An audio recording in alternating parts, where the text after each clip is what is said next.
The late 19th century in the United States was a time of unprecedented commercialism and stunning medical ignorance. It was an era where the most deadly narcotics, morphine, opium, and cocaine, were sold without restriction, not in dark alleys, but on every main street, and, most terrifyingly, in every American home. This is the chronicle of the Age of Quackery, a chapter of history defined by predatory capitalism and the silent, sanctioned mass poisoning of infants and children. The business of desperation, patent medicine and the press. The success of the patent medicine industry, a misnomer as these concoctions were rarely patented but simply trademarked, was a triumph of aggressive nationwide marketing. Patent medicine was a cornerstone of the burgeoning American advertising industry, and manufacturers pioneered marketing tactics that are still used today. 1. Newspapers and the ad-supported model. In the mid-19th century, patent medicine advertisements often consumed half of all advertising space in American newspapers and periodicals. This torrent of revenue meant that the press, the very entity capable of exposing the fraud, was financially dependent on the quacks. Editors actively suppressed stories critical of these advertisers, effectively silencing the truth. 2. Idyllic deception. The visual advertising, particularly for baby products, was a masterpiece of emotional manipulation. Mrs. Winslow's soothing syrup, the baby killer, plastered the country with colorful, pocket-sized trade cards and calendars. These featured beautiful, serene Caucasian mothers with perfect ringlets, cradling smiling, unnaturally calm babies. The imagery sold a lie, the peace of a well-behaved, healthy child, masking the chemical coma induced by the opiate. The promise of the cure-all. Products were universally marketed as cure-alls. Mrs. Winslow's promised to cure dysentery, diarrhea, and wind colic, while competitors offered cures for cancer, tuberculosis, and female weakness. The claims were wildly exaggerated, often touting exotic, ineffective herbs, while relying on the numbing, addictive power of the hidden drugs to provide temporary, undeniable relief.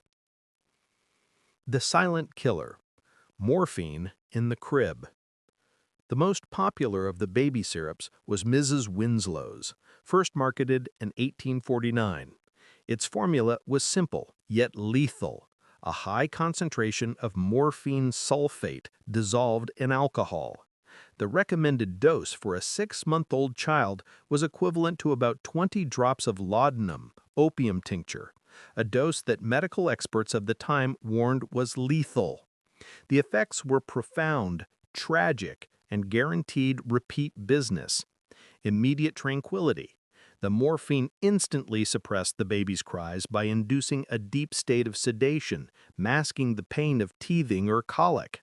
The ecstatic parents mistook the narcotic stupor for a cure. Mass opioid addiction.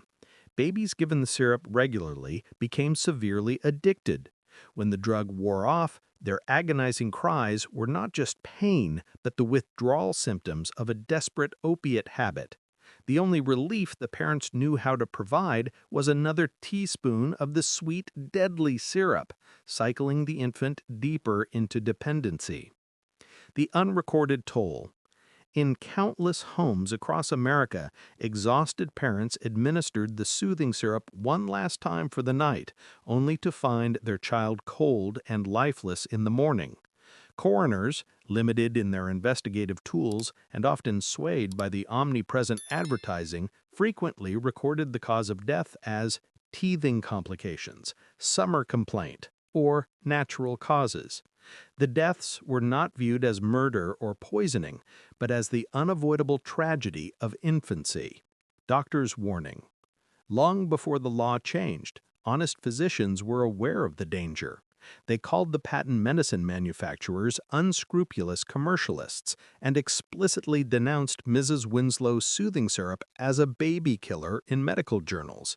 Yet their professional warnings were drowned out by the thunderous roar of paid newspaper advertising. Cocaine and the open market of addiction. If opiates were used to induce silent sleep, cocaine was the popular drug of choice for perceived stimulation and powerful localized pain relief. Cocaine toothache drops, bottles with brand names promising instant relief for tooth pain, were everywhere. These drops, often applied directly to the gums of older children, contained potent cocaine, celebrated for its strong numbing properties. This not only exposed children to a highly addictive stimulant, but normalized the use of powerful narcotics for everyday discomfort. The original Coca-Cola, with its coca leaf extract, was another example of how casually cocaine was incorporated into the social fabric, celebrated as an energizing, uplifting tonic. The fury of the muckrakers, Adams, and the 1906 Act. The tide only turned due to the tireless work of investigative journalists, the Muckrakers. The true hero of this movement was Samuel Hopkins Adams. In 1905, Adams published his devastating exposé, The Great American Fraud, in Collier's Weekly. Adams methodically dissected the ingredients and false claims of hundreds of patent medicines. He didn't just speculate, he hired chemists to analyze the products and used the death records to connect the dots. Adams named names, specifically pointing out that the manufacturers of Mrs. Winslows were responsible for more murder than any single organization in America. His articles created a firestorm of public moral outrage, proving that the press could in fact challenge its advertisers if the truth was sufficiently horrifying. The public outcry, combined with the efforts of Dr. Harvey Washington Wiley, chief chemist of the Department of Agriculture, culminated in the passage of the landmark Pure Food and Drug Act of 1906. The legislative hammer. The act was a victory for truth in labeling. It did not ban dangerous drugs like morphine or cocaine, but it did mandate that manufacturers clearly and accurately declare the presence and amount of several key habit-forming substances, including alcohol, opium, morphine, cocaine, and cannabis, on their labels. The results were immediate and dramatic. When the next batch of Mrs. Winslow's soothing syrup hit the shelves, the label was forced to declare its horrifying truth: contains morphine. The consumer base, the parents who bought the syrup believing the idyllic advertisements, were instantly repelled. The shocking sales decline marked the end of the Age of Quackery and laid the foundation for the modern Food and Drug Administration, FDA, forever changing the relationship between American commerce, medicine, and consumer safety. The memory of the baby killer syrups remains a chilling reminder of the darkest era in American pharmaceutical history.